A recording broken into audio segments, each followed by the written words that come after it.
Les ulama nous disent aussi, par rapport à un hadith du prophète sallallahu alayhi wa sallam, qui nous dit dans le sens qu'Allah Azza wa Jal a divisé sa miséricorde en 100 parts.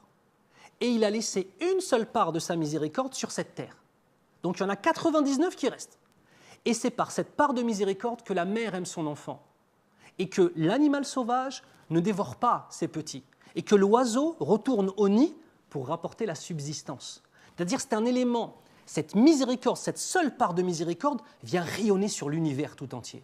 Et toute la miséricorde que nous trouvons ici émane de cette part. Il en reste combien ?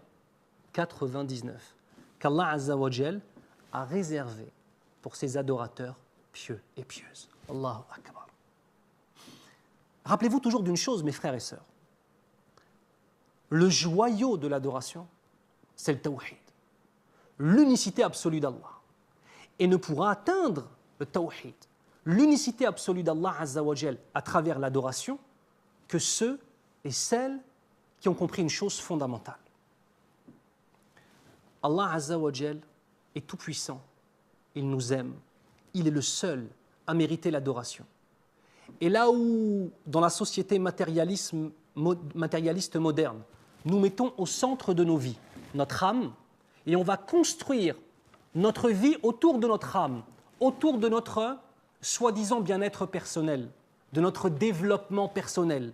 Et on va mettre notre nefs, notre âme au centre de tout. Et ne sera bon que ce qui fera du bien à mon âme, et sera mauvais ce qui fait du mal à mon âme, dans ma conception des choses. Alors que le croyant ne vit pas du tout comme cela.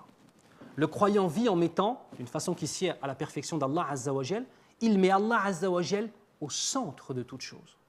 Et il construit sa vie, son âme, ses choix, le choix de son conjoint, de sa conjointe, le choix de l'éducation des enfants, le comportement avec toutes les créatures autour de lui et autour d'elle, le fait de faire ou de ne pas faire.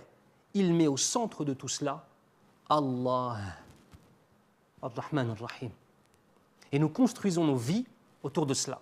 C'est ainsi que vit le musulman. C'est ainsi que vit la musulmane.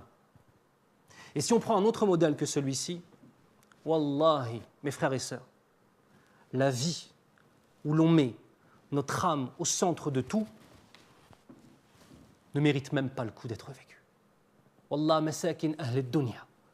Les pauvres, ceux qui ont vécu uniquement pour la vie d'ici-bas, ils l'ont délaissé et ils n'ont pas connu ce qui était le plus délicieux dedans, qui est la droiture envers Allah Azza wa Jal.